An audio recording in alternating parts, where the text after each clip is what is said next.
Hi, I'm Amanda Davies, CNN sports anchor and correspondent, and I have one of the most fantastic jobs in the world, and I know I'm very, very lucky to have the job that I do. I get to speak to some of the most fantastic sports people. In terms of my favourites, well, no girl can say anything other than David Beckham, can they? And I got to speak to David Beckham just before the London Olympics opening ceremony, when we knew he had a part, but we didn't know which part. So I was trying to get it out of him. Was he going to be lighting the flame? The interviews that had gone before, he didn't give anything away at all. So I just started throwing words at him. Is his role going to involve animals? No.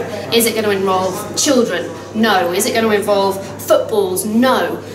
And then I said, does it involve a flame? And he looked very cheeky, did that David Beckham grin that sees women fall at his feet.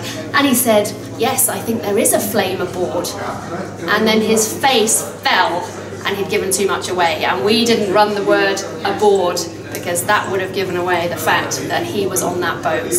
But yes, very, very lucky to have interviewed David Beckham. One of my other favourite interviews, perhaps a little bit more surprising, at the Russian Winter Olympics in Sochi, Evgeny Plushenko, the figure skater who had the weight of a nation on his shoulders.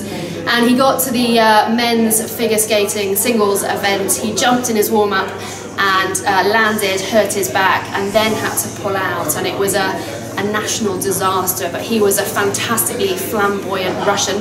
Gerd Nowak, who is the man that most people wouldn't recognise, most people wouldn't know his name, but he is the man who mentored not only Michael Schumacher, but also Sebastian Vettel to their 11 World Formula One titles. So that was a very, very special moment. And then one that I think will also surprise people is Kimi Räikkönen, the man known as the Iceman, who so many people have horror stories to tell about interviewing.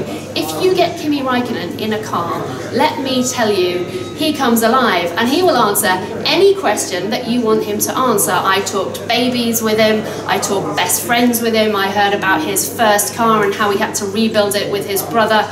That was one of my most special interviews, driving around Maranello with Kimi Räikkönen in a Ferrari.